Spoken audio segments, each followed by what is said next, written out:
Bienvenidos a un nuevo episodio de Nadie nos preguntó, el podcast de Fran, Emerson y Ana, tres amigos sociólogos venezolanos, y hoy vamos a tocar un tema que está todo el mundo hablando sobre ello y es el tema del Esequibo y la relación que ha tenido todo el tema del referéndum del Esequibo con la coyuntura política venezolana y qué tiene que ver esto con el evento más importante hasta ahora, que son las elecciones presidenciales que teóricamente se tienen que realizar el próximo año en el país. ¿Y por qué digo teóricamente? Porque yo creo que no es algo garantizado y más después del fracaso de convocatoria del chavismo en el referéndum del pasado domingo. Antes de comenzar, quiero invitarte a que por favor te suscribas, que es la mejor manera que tienes de apoyarnos, y que le des like a nuestras publicaciones para que el contenido pueda llegar a la mayor cantidad de gente posible que le interesen este tipo de temas, que no es tanta, pero bueno, hay su grupete, hay su grupete. Bueno, Ana, hello, Fran. Ay, feliz Hello. inicio de diciembre. Felices fiestas para todos, bebés. ¿Por qué pones Ay, esa cara? se No, acabó otro año y el chavismo sigue. pero no durará. Me gusta que hacerlo, Bueno, Alejandro. esperemos. Bueno, nada, un poco el podcast queríamos que un poco orientarlo de por qué el referendo hoy día. La política del chavismo histórica, y hay múltiples registros audiovisuales de eso, ha sido de desinterés total por el tema del Esequibo. De hecho, Chávez, eh, debido a diversos pactos con el CARICOM, que es la Comunidad de Naciones del Caribe, y pues, en su momento cuando estaba vivo el malévolo mayor Fidel Castro, hay prácticamente lo que y hay discursos de Chávez donde dice que él no se va a oponer a ningún tipo de proyectos de ninguna índole que favorezcan al Esequibo. Y esos proyectos de ninguna índole justamente no son administrados por Venezuela, eran administrados por Guyana. Entonces ahí había desde siempre una política de desprendimiento del Esequibo que incluso llevó a que diversos líderes de la oposición venezolana, entre ellos la actual candidata presidencial María Corina Machado, se abanderaran del tema para reclamar el tema del Esequibo. Y de hecho hay un video muy famoso de cuando María Corina fue con otro grupo de diputados a izar la bandera de Venezuela en el lado del Esequibo. Entonces queremos un poco centrar el por qué el referéndum hoy día y cómo esto está entremezclado un poco con la dinámica política actual, con el tema de las elecciones presidenciales. Si fue realmente un intento de, a través de la retórica nacionalista, poder aumentar un poco el apoyo hacia Nicolás Maduro, cuestión que parece imposible, pero bueno, tal vez un intento de parte del chavismo, o simplemente fue una medición de su maquinaria de coacción electoral, porque esto no es maquinaria electoral ni siquiera, sino de coacción electoral, a ver hasta dónde pueden llegar y por ende qué tanto pueden ellos negociar en las negociaciones internacionales que se están llevando a cabo para tratar el tema de Venezuela. Esa es la pequeña introducción y ahora los dejo con Fran, que además va a dar un muy breve recuento histórico de la situación del Esequibo. A ver, o sea, así que lo que yo, o sea, tenía pensado era darle por lo menos a nuestros escuchas, que sé que muchos que nos escuchan para informarse y tal, un marco histórico wikipedioso, digámoslo así, o de almanaque mundial, de tipo los del cole, más o menos para entender a qué nos referimos con el Esequibo, porque normalmente en Venezuela, a pesar de que sí hemos como que toda la cultura educativa ha estado enfocada en que eso forma parte del territorio venezolano, al final yo creo que en general muy poca gente sabe qué sucede ahí, ni qué es, ni qué es Guyana, siquiera.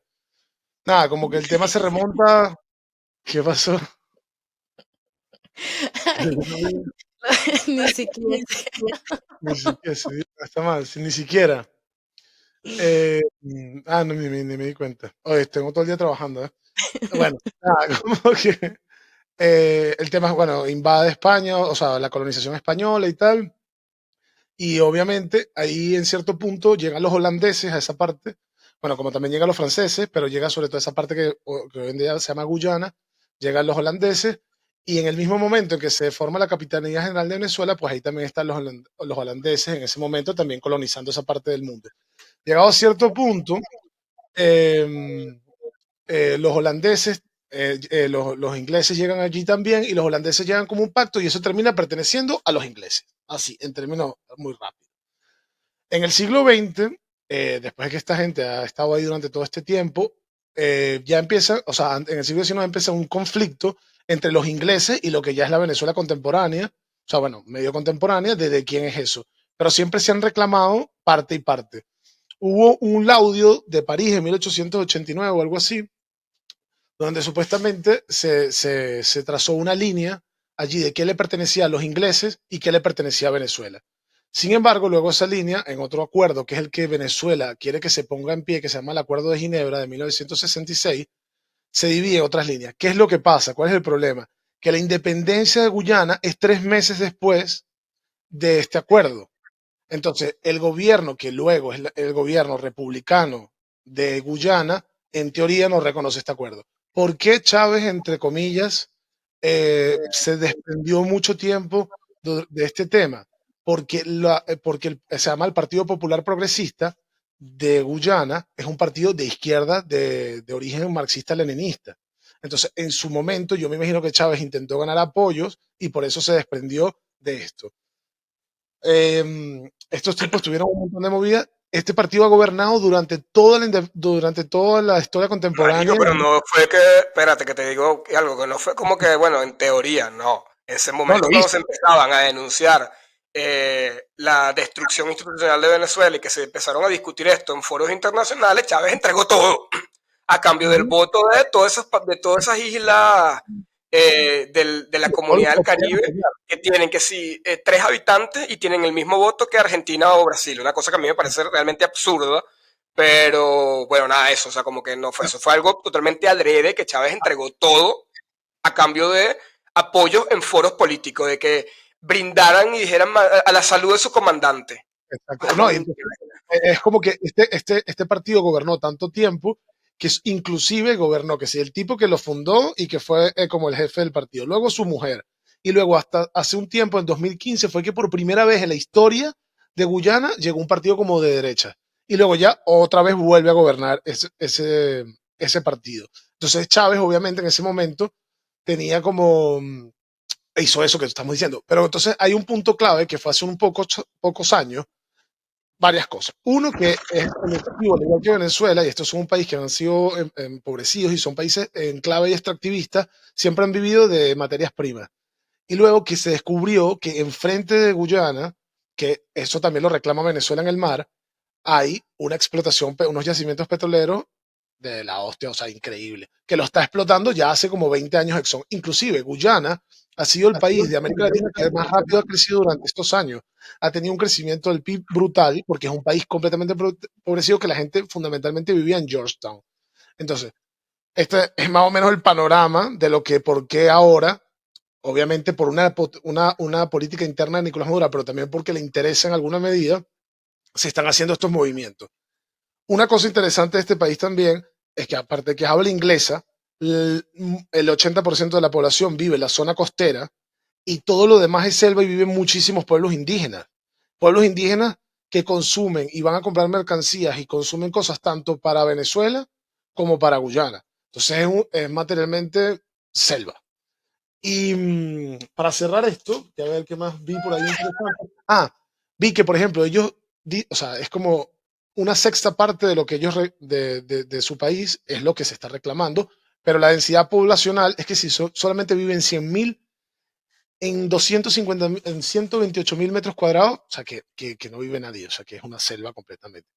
A mí lo que me parece interesante, ahora se los dejo a ustedes para que lo reflexionen, aparte de este pequeño marco histórico, de que aparte de que era de un partido socialista y por eso los otros estaban callados durante tanto tiempo y hablando y hilando con lo del populismo de los otros capítulos, qué buena estrategia de estos hijos de puta, pienso yo, en este momento preciso hacer esto. ¿Sabes? Tipo, enemigo externo, tal, ¿tú qué piensas? ¿Ustedes qué piensan de eso? ¿Es una buena estrategia de parte del chavismo como meter una dinámica que ya no es con la oposición, ya no es no, sino que nosotros unidos como nación, que es una forma de unificar, o sea, la típica clásica, la del enemigo externo, y a la vez, ¿sabes? Esa es la pregunta.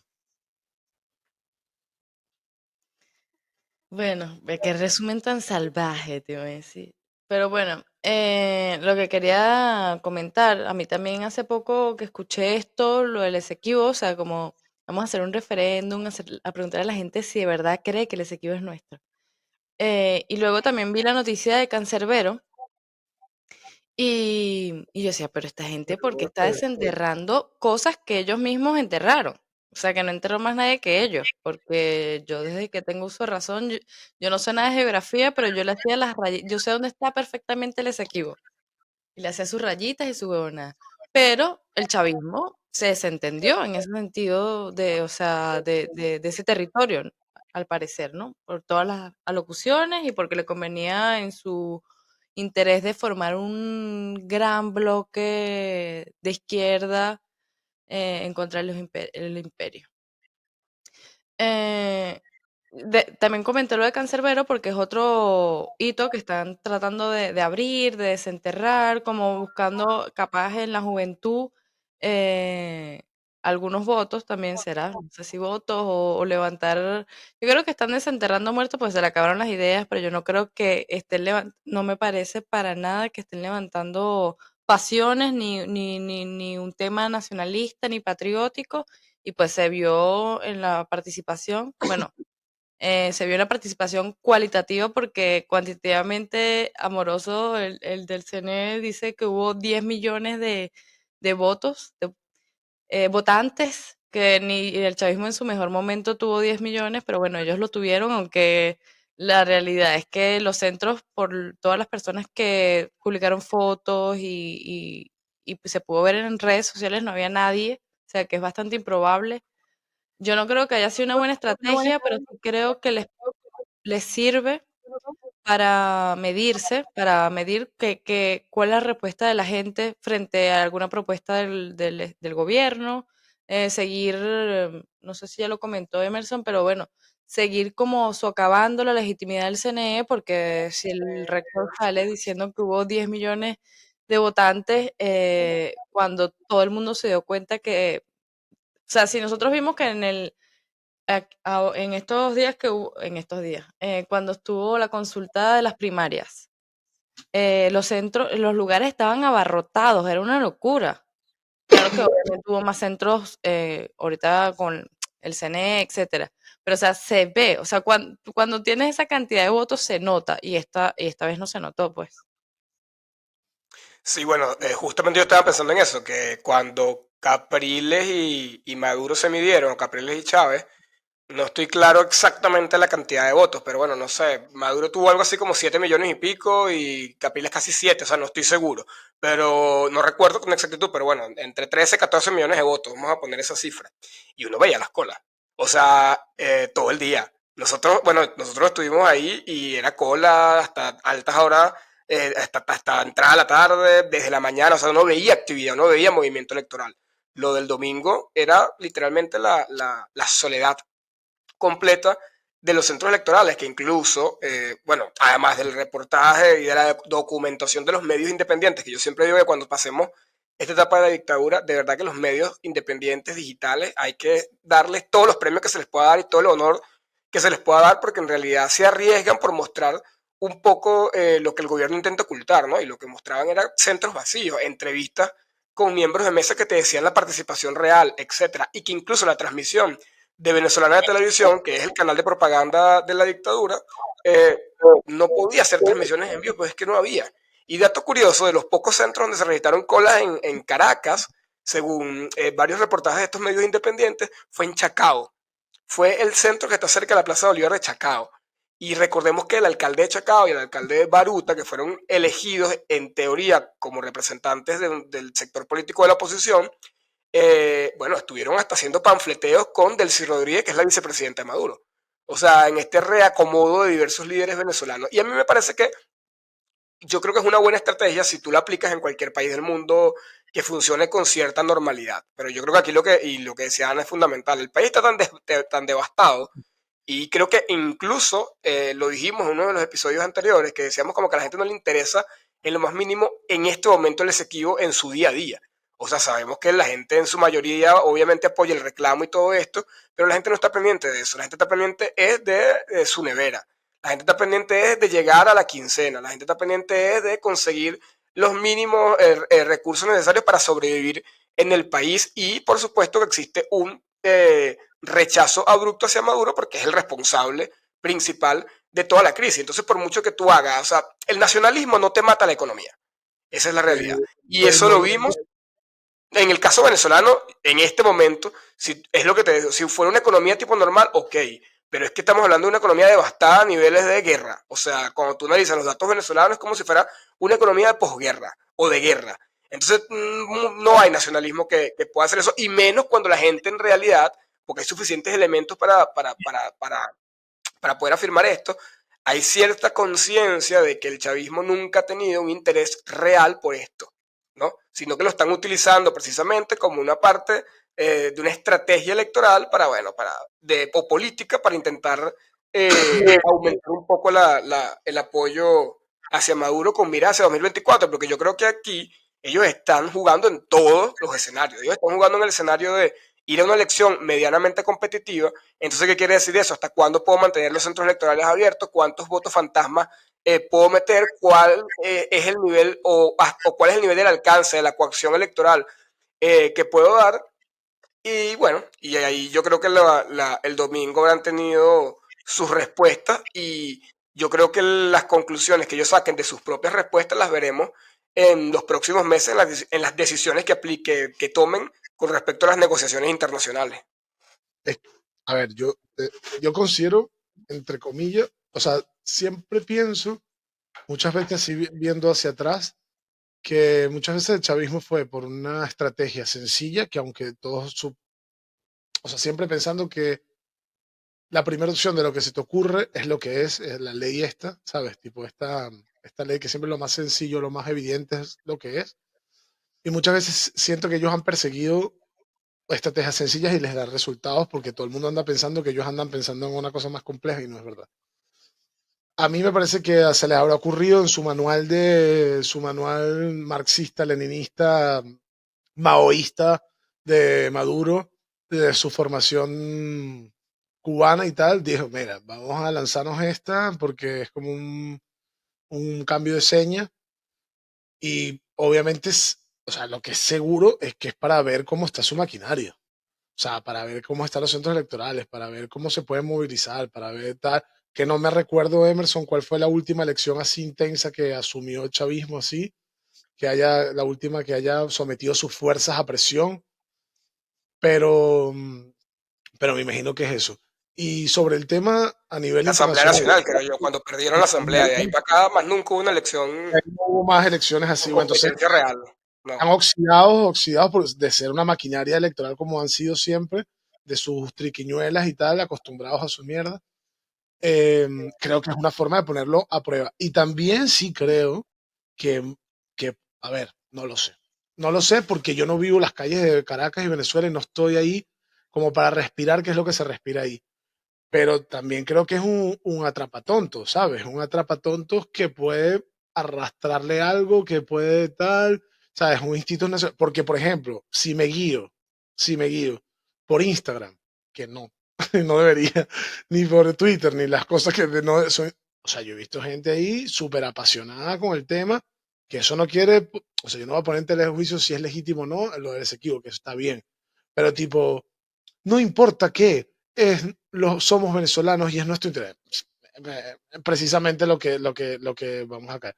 Y solamente, ya voy a terminar rápido, para poner en contexto también un poco a la gente en el tema como de relaciones internacionales y que me perdonen los internacionalistas que nos escuchan, porque no son mucho, pero lo que estuve mirando un poquito por encima es que el acuerdo este de Ginebra que se firmó en el 66, antes de que fuera independiente esta república, porque estoy casi seguro que es una república, eh, una de las cosas que se decía por el cual el gobierno se rige era que acabada todas las instancias de negociación, esto iba a ir a las Naciones Unidas. En las Naciones Unidas iba a ir a unos tíos que se llaman beneficiarios, no sé qué tal, bueno, como una instancia donde tratan de conciliar el conflicto. Acabado el conflicto ahí, este mismo acuerdo dice que tienes que ir a la Corte Internacional Judicial, que es donde supuestamente está ahora. Entonces, el problema es que el gobierno de Nicolás Maduro no está reconociendo la legitimidad de las pruebas que tiene la Corte. Entonces, él ni siquiera quiere participar en el procedimiento, o sea, digamos, en esta negociación en la Corte o del fallo que haga la Corte. Entonces, sabes, como que Guyana se puede agarrar de ahí y decir, mira, yo estoy yendo a juicio. Bueno, pero es que precisamente ese es uno de los grandes reclamos que se le ha hecho al chavismo, que ellos abandonaron cualquier El- tipo de seriedad ante los litigios en la Corte Internacional de Justicia. De hecho, estaba con Ana Karina de hace poco, cuando leí la noticia de que en una de las audiencias más recientes, el chavismo fue o sea, tan o sea, es que mamarracho se queda corto. No tradujeron los documentos que ellos llevaron. O sea, fueron a una corte donde el idioma es inglés, porque, bueno, es el idioma que se acuerda allí, con un absurdo Traducir. discurso de sociología ñángara de primer semestre, a decir que no, porque el idioma del país era español, sí, querido, pero estás en una corte donde nadie habla, donde los jueces, los que te deciden, querido, no hablan español. Entonces te lleve la cosa en inglés. Entonces la verdad es que ellos han sido descuidados, un descuido total durante años con el tema del caso Venezuela allí, y pues ahora están pagando las consecuencias porque Guyana no se descuidó. Y ahora estamos fregados en todos los aspectos. Allí, lo que decíamos justo antes de comenzar el análisis, que incluso hasta los principales aliados de las diversas, de los diversos polos políticos en Venezuela, me refiero a la oposición y al chavismo, que es Estados Unidos y Cuba, ambos están apoyando a Guyana. O sea que nosotros estamos pagando las consecuencias de la irresponsabilidad del chavismo durante estos más de 20 años con respecto al tema de Guyana, cual lo abandonaron por un pacto con Fidel Castro. Imagina, que saca la cacerola, taca, taca, taca, taca, taca. No, y que, Lo que pa- Exxon, sí, tío, perdona, Carito. no, que para seguir con el tema, yo no creo que despierte un furor nacionalista, pero sí dispara para varios flancos, que creo que uno es esto, lo de mover para ver cuál es su sábana electoral, quién se está moviendo a votar, tal, cuál es su poder de convocatoria. Y también creo que es una oportunidad, eso tendría que verse hasta qué tan lejos llega el chavismo con esto. Porque claro, te puedes lanzar un estado de emergencia porque estás en conflicto con otra nación y no haces las elecciones, por ejemplo. Eh, Exacto. y bueno, y eso a lo que, eso sí me parece una buena estrategia porque puedes ir para diversos francos, puedes incluso olvidarte que de este, o sea, si vemos cómo se ha comportado históricamente el chavismo, capaz habla, bla, bla, y ya mañana es otro tema y ya lo que querían era medir cómo estaba la calle, cómo se movía la gente con esto, o de repente hasta probar un eslogan, Exacto. o de repente ponerse serios en el asunto y lanzarse una de Argentina mandando gente para las Malvinas y despertando el demonio total. Este es el mejor Que ejemplo. El de bueno, Argentina. hablando de las Malvinas, que también, o sea, siempre como que vemos como Margaret Thatcher hizo, como trató de levantar el poderío otra vez de Inglaterra, lanzándose unos barcos a miles de millas de distancia solo por unas islas que no tienen hasta ahora nada interesante. Eh, pero también se puede ver desde el lado de Argentina como un dictador suelo, creyendo que puede hacer lo que le da la gana. Agarró y mandó 10 huevones a las Malvinas a ocuparlas y se prendió ese peo, pero luego de eso se debilitó, cuando perdieron la guerra, la dictadura se debilitó a tal punto que ganó la derecha, que nunca había ganado a los peronistas y ganó Alfonsín. Entonces, también puede ser que quede como un fracaso estrepitoso lanzarse esa aventura contra Guyana y que termine de sepultar su ya mala imagen de gobierno, de lo que sea, pero bueno, todas estas pensando en un Pero fíjate, escenario No, idílico. pero yo quiero rescatar lo que decía Ana, que me parece clave en el centro del debate, y es el tema de que ellos se están moviendo en diversos escenarios, ¿no? Porque precisamente una de las primeras razones del referéndum del Esequibo fue medir su capacidad de coacción electoral. ¿Cuánta gente puedo mover a votar realmente? Cuál es mi situación actual para afrontar unas elecciones presidenciales? Pero además ir generando una narrativa de escalada de conflicto que perfectamente te puede llevar a suspender unas elecciones presidenciales que saben que van a perder de calle con cualquier candidato que la oposición presente, en el caso de que nunca dejen inscribirse a María Corina Machado, se lancen la de suspender las elecciones. O el otro escenario, que fue también que lo vimos ayer, cuál va a ser la reacción de la gente, de la gente internamente, de los militares y de la comunidad internacional si el día de las elecciones lanzan un resultado totalmente absurdo que no tuvo nada que ver con lo que pasó en el día. Y eso pasó el domingo también. Votaron 10 millones de personas. Los militares saben que no votaron 10 millones de personas. Entonces yo creo que ellos están probando, midiendo cuál de los escenarios es el que van finalmente ellos a promover para las elecciones presidenciales del próximo año, que saben que están perdidos de calle. Y aquí Pero, otro análisis interesante es cuál ha sido el discurso de la oposición con respecto al tema pero antes de que del entres ahí, domingo. Con respecto al tema del domingo, y es el tema del mensaje de los militares. O sea, desde María Corina Machado a otros dirigentes se ha visto repetidamente, como han dicho, los militares son testigos de lo que pasó. Los militares son testigos que Maduro, de una manera irresponsable, con su impopularidad, ahora pone en tela de juicio que los venezolanos realmente estén apoyando el tema del reclamo soberano con el tema del Esequibo. Y aquí, para darles el paso, también quiero dejarlo por aquí para que luego ustedes ahí lo puedan rescatar si gustan, es el tema de cómo también esto sirvió nuevamente en términos de utilizar a cierto liderazgo de la oposición, que son serviles al chavismo de hace tiempo, para promover el voto, para decir que esto era un tema institucional, que esto era un tema del país, que esto era Manuel Rosales, Enrique Capriles, Galinde, que es el gobernador de Cojedes, entre un largo etcétera, ¿no? Y por otro lado, la oposición, digamos que yo digo que es más real, que decía, pero es que la soberanía no se puede consultar, está en la Constitución. Y cuestión que es real. Tú no puedes consultar a la gente si está de acuerdo o no que esto pertenece al país porque nuestra Carta Magna ya lo dice. O sea, es un nivel de irresponsabilidad total. Obviamente esto no va a pasar ni va a pasar, pero ¿qué pasaba si la gente decía que no? ¿Cómo quedaba Venezuela? Bajo esa opción de que la gente dijera me sabe mierda el Esequibo. O sea, una brutalidad por donde se le vea, haberlo hecho de esa manera. Y me gusta que el discurso, digamos, de la oposición real sea la soberanía es incuestionable según nuestra constitución y la única manera de nosotros poder reclamar esto es salir de Maduro. Porque hay que la oposición tiene que de aquí en adelante volver a centrarse en el tema del cambio político, porque lo que para mí sí logró el tema del referéndum fue sacar un poco de la discusión política en el país, el tema de la elección presidencial y la candidatura de María Corina, y por varias semanas la gente lo que estuvo hablando fue del fulano Esequibo. pero lo que te quiero decir, ves que es una tremenda estrategia política. O sea, eso es lo que más me jode.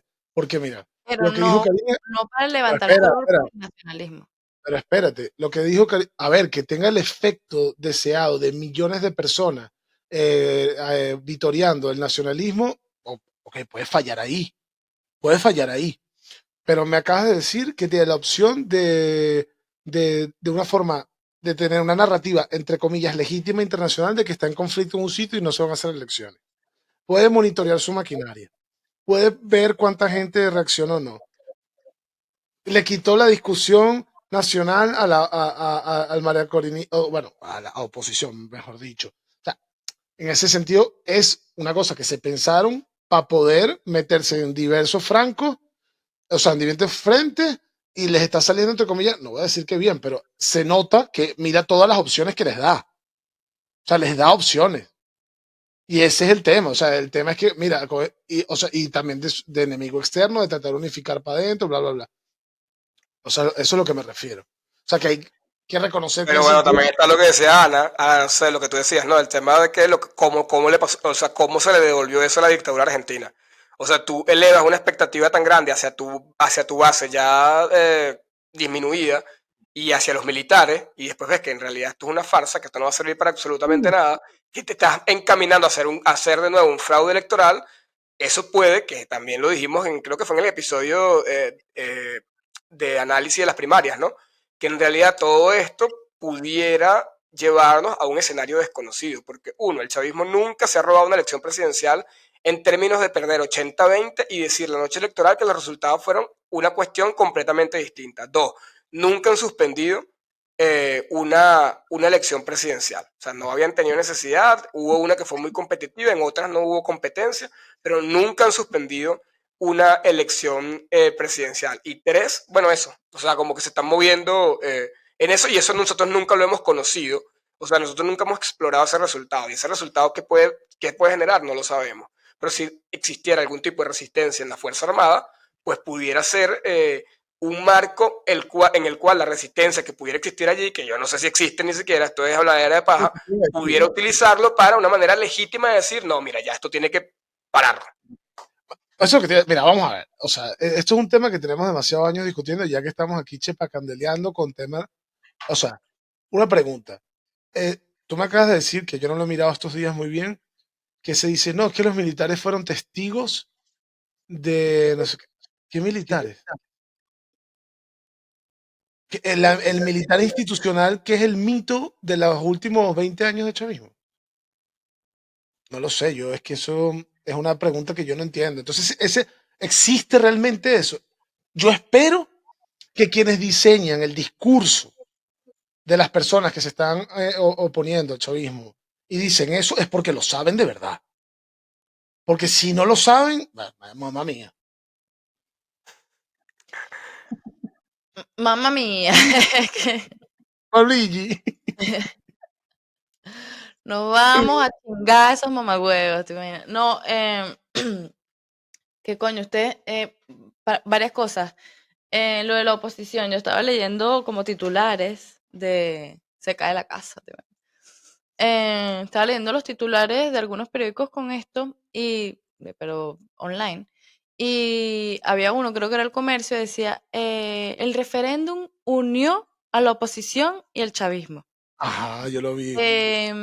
Y yo decía, mierda. Y leí, y claro, salía Blay. O sea, Amalgro hizo una declaración y pues dijo que pues como que mucho cuidadito con estaba volviéndose locos, pa. Y Blay como que empezó a decir que eran unos comentarios desafortunados.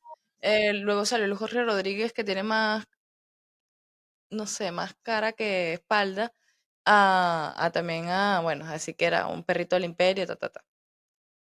Entonces, también hay algo que tenemos que incluir aquí en este análisis, que es lo que se está discutiendo entre la oposición y el chavismo en la mesa. ¿En dónde es? Pues ya, marica, ya no me acuerdo si Noruega, en Suiza, en Oslo. En algún lado. Bueno, lo que se está discutiendo para que se levanten las inhabilitaciones, para que haya elecciones. Entonces, claro, ves a algunos dirigentes opositores que van y participan en lo del revocatorio porque es de alguna forma un llamado a que el abstencionismo nunca nos ha funcionado, etcétera. Y tú dices, marico, o sea, la democracia por la democracia no, o sea, yo me quedo impactada. A veces yo digo, no puede ser que Eso es plebiscito. ya, pero lo de votar a toda costa, no importa, o sea, no importa que digan, mira, ¿será que los perros vuelan o caminan? Y entonces yo participo porque si no, entonces soy una patria, estoy abandonando espacios, O sea, si tú quieres ir a un centro electoral para ver, para chismear, si hay votantes, ve, pero no invites a la gente a votar, ni des un discurso, democracia, de más, porque vas a ir a votar en un referéndum que no tiene ni pies ni cabeza, a menos que eso que ya dijimos que tiene otras, o sea, tiene miles de otras estrategias menos un asunto plebiscitario de verdad. Completamente. O sea, el referéndum lo menos que sirvió fue para el tema de realmente impulsar el reclamo legítimo de Venezuela con Guyana, sino para medir la fuerza política del chavismo, para medir su capacidad de cooptación y para tantear los diferentes escenarios a los cuales ellos se pueden enfrentar el año que viene. Yo estoy absolutamente contigo en eso. Y también quería retomar lo que decía Fran. Bueno, y lo otro, o sea, y aquí yo vuelvo a sacar este temita, ¿no? Con lo que decía Ana, es que la actuación a mí aquí de, de Manuel Rosales, de Galín, o sea, de Capriles, para mí eso no es algo que no está coordinado. Para mí ellos son parte, completamente son parte de la estrategia oficialista. Porque en todas las estrategias que el chavismo o las iniciativas que el chavismo últimamente ha sacado, los han utilizado, pero absolutamente a ellos como parte de la retórica oficialista. Porque la función de ellos es dar una especie de marco institucional de convivencia política y que medios de comunicación extranjeros se coman una nota de prensa que les manda probablemente a la Cancillería de Venezuela, donde te diga que el gobernador opositor del estado Zulia y el alcalde opositor de uno de los municipios de Caracas junto a la vicepresidenta están promoviendo tal, unieron a la oposición. No. Entonces yo creo que los que sabemos un poco realmente el asunto, que son básicamente los venezolanos, de a pie de Venezuela y los que tenemos, bueno, y nosotros, los de la diáspora, sabemos que esa gente no es oposición y que son parte del discurso y la estrategia oficialista. Y aquí yo también quería hacer un poco lo que decía Fran del tema de los militares, ¿no? Que es el eterno, eh, la eterna incógnita, la que siempre todo el mundo está como que acudiendo, acudiendo y acudiendo. Pero la realidad es que ¿quién más le vas a acudir? O sea, tienes que promover la participación y la movilización de la gente y mostrar con la fuerza y la legitimidad que te da la gente y además han marcado en temas de la Constitución el tema de que los militares cumplan con su labor, porque a quién más se lo vas a pedir si ya se ha intentado todo. La intervención humanitaria, que eso fue un desastre, eso fue un desastre absoluto. La rebelión interna contemplada en la Constitución, ir a elecciones que después te destituyen, o sea, se ha intentado todo. Entonces yo creo que no hay a quien más acudir. Y esa es la realidad de los venezolanos. No hay a quien más acudir, sino a que los militares cumplan con su labor constitucional y promover la participación de la gente en unas elecciones que sabemos que probablemente van a hacer hasta lo imposible por no reconocer los resultados. Yo con el tema de los militares tengo una posición muy radical. Creo que se me dañaron mis audífonos, no escucho una verga. Tengo una posición más radical, que ni siquiera lo voy a decir mucho, pero me parece como, bueno, si es una estrategia de decirle a ellos, sencillamente a altos mandos militares de, tío, mira, es la hora de cambiar, ok, pero confiar en que exista alguien, un militar institucional en Venezuela, es la cosa más ridícula que yo escucho en mi vida. Pero bueno, espero que por lo menos, como pasan en todas las transiciones del mundo, alguno diga un día, bueno, venga, vamos a cambiar, y se quede y se goce lo que se ganó, pero que al final por lo menos ayude a hacer una transición. Nada, eso. Bueno, aunque sea un tema de una pelea de espadas, a ver quién tiene las bolas más grandes, un malandreo, aunque sea eso, o sea que de sí, ¿sabes qué? Yo las tengo más grandes, porque al final yo creo que obviamente es una institución que está socavada como todas las instituciones de Venezuela, eh, sumidas a veces, pero bueno, siempre hay sorpresas, no lo sabremos. Pero en principio también estaba yo viendo y leyendo quiénes ocupaban el Esequibo, que la mayoría son indígenas y bueno, ya después garimpeiros y todo esto. Está viendo que muchos venezolanos han migrado a Guyana, o sea que el chavismo ya empezó su tarea de poblar Guyana con venezolanos. Y son gente que, bueno, estoy jodiendo, digo que como efecto secundario Será se está un yendo, puto éxodo. por Ahora eso, será. imagínate, la gente se está yendo a Guyana. O Es sea, que bueno, Guyana ahorita está ganando está en muchísima plata. crecimiento, en apogeo, está increíble, sí, de 2015 encontraron un pozo de crudo leve, que el más grande de estas décadas, pues, en Latinoamérica, que es brutal, pero digo, o sea, muchos venezolanos, bueno, y obviamente no puede faltar el Tren de Aragua y todo esto que siempre mandamos gente para allá, pero bueno, como los indígenas, hicieron varias entrevistas a algunos indígenas y no se sienten obviamente parte de Venezuela ni de Guyana, ellos tienen su territorio y que son en sí la población que está en ese espacio, que recordemos que es como Mayoría. es una selva, Sí. o sea, completamente, obviamente ha habido siempre, o sea, que ahí entramos en la discusión que ahorita antes de empezar nos agarramos todo y dices, bueno, ese territorio es de quien lo habita, de quien lo vive, la autodeterminación de los pueblos, o si en un laudo legal se va a decidir eso, o si yo viendo a Emerson que ya estamos viendo el tema. Pero No, o bueno, sea, sí, yo Y estoy de bueno, se acuerdo. acabó el capítulo, gracias por escucharnos. No, una cosa que también yo leí muy interesante de Guyana, que estuve leyendo en estos días, varias cosas, aparte de lo del laudo y todo esto, el tema, es que en Guyana, por toda la migración, no sé si es por Holanda o por el Reino Unido, el 50% de la población es hindú, es de la India. O sea, hay un montón de gente en Georgetown que es de la India, inclusive el presidente actual es de origen hindú y es musulmán, es sí hay del una Islam. mezclanza, pero por eso te digo que yo, obviamente te levanta esto de, bueno, el Esequibo y tal, y te pones a investigar sobre el Esequibo y dices, mira, pero por más que yo desde mi punto de vista legal y jurídico, ¿te imaginas? Entiendo que el Esequibo es de Venezuela, lo ganaron los españoles para nosotros, lo descubrieron los españoles para nosotros.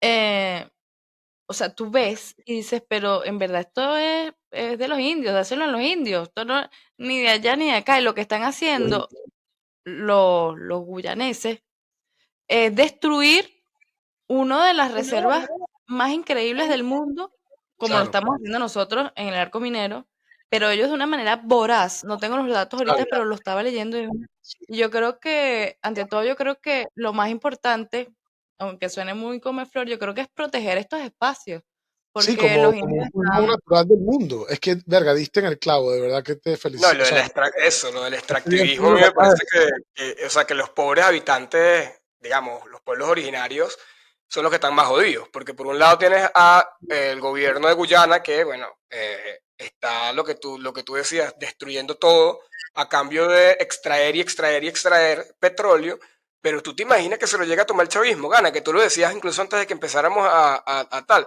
unos tipos que destruyeron la selva, que destruyeron el arco minero del Orinoco, o sea, que la situación, ellos hablaban el chavismo siempre habla en su discurso reciente del Esequibo, tomar el control soberano del Esequibo.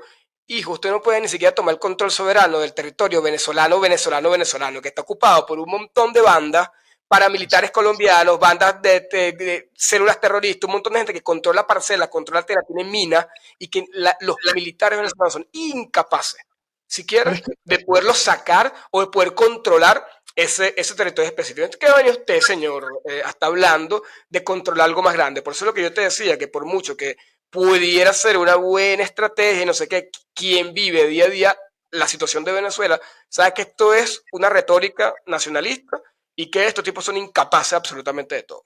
eso que acabas de decir tú, Emma, es como una cosa para ir también cerrando un poco, que es muy interesante, que lo dijo, Karina dio como en el clavo, que es claro, estamos hablando de la, de cualquiera de los dos o de lo que sea, ya poniéndome desde un punto de vista ciudadano, de un montón de gente lo que quiere es explotar una selva, ¿sabes? Y que quién la va a explotar, el de aquí o el de allá. Y lo peor es que, marico, ese es el problema fundamental, que no tienen que explotar la selva, ¿sabes? por eso yo Porque, pensaba, yo decía, exacto, es porque que el lado de Venezuela, por el lado de Venezuela, lo del arco minero y toda esta movida y tal, y lo que acaba de decir Emerson, que es muy curioso, cuando ¿te acuerdas, Karina? Cuando la última vez estuvimos cerca, estuvimos en Santa Elena de Guairén, ¿te acuerdas que veíamos camionetas pasar así, camionetas negras a las minas para allá botados por, no me acuerdo cómo se llama ahora, ahí en la frontera con Brasil? Es que toda esa parte es lo que dice Emerson, o sea, ahí hay entre extractivismo europeo de saco oro, madera, zinc y vete tú a saber de contar. Bandas que tienen controladas minas, garimpeiros, extractivismo minero, tal, no sé qué. ¿Sabes? Y bandas, es que mira, es que esto me lo creo de militares que tienen ese negocio montado ahí, hay bandas de gasolina, no sé qué. Entonces, al final eso es, o sea, tú puedes hablar de esto formalmente en las noticias, pero si tú vas ahí te das cuenta muchísimas veces la realidad de eso y que es un extractivismo voraz y que es un desastre. Porque también los otros Exxon y esto están reventando ahí y yo dudo mucho, no lo sé, pero dudo mucho que tengan los mismos cuidados de extracción que se tienen en plataformas de otros países que se tengan ahí. La contaminación, etcétera, etcétera, se las pasarán por tú sabes dónde. no, bueno, por eso yo pensando todo este tema, fuera de la estrategia política del chavismo y tal, yo decía, pero es que no existe una población, a menos la indígena, que no está tan permeada del occidente, el capitalismo y de todos nosotros, que puedan cuidar ese espacio en la tierra, marico, porque es que primero que vi, es mágico, bueno, lo es Bolívar, como es la Gran Sabana para nosotros, es mágico. Tiene miles de especies o sea, pertenece a la placa, al escudo guayanés, o sea, es una hermosura. Yo creo que somos unos malditos samuros carroñeros que matamos todo lo que se nos atraviesa solo Sí, por sí, la pepita de oro. Y lo Eso peor es eres que tú, querida, que te la pasas cambiando de ropa todos los meses. A mí no me metas en ese pedo, ¿viste? pobrecita. Eso es estilo, te imaginas. bueno, por eso yo no estaría en ese Yo territorio. tomo agua, yo tomo burro de agua. Bueno, en fin, miren, ya, vamos a ponerle punto al episodio, que ya llegamos al tiempo. Y bueno, si te quedaste hasta acá, gracias por escucharnos. Te recordamos que, por favor, síguenos, dale like y comparte nuestro contenido a quien tú creas que pueda estar interesado. Y además, si lo haces, ya por si el algoritmo de YouTube nos ayuda, y esa es de verdad la mejor colaboración que puedas tener con nosotros. Nos vemos en un próximo episodio. Nadie nos preguntó. Y en conclusión, el chavismo, bueno, fue una estrategia buena, pero que no sabemos si le va a salir tan bien debido a que demostró nuevamente su incapacidad de movilizar y el descontento del país hacia ellos. Ya veremos qué ocurre y bueno, que sigan pasando un lindo diciembre.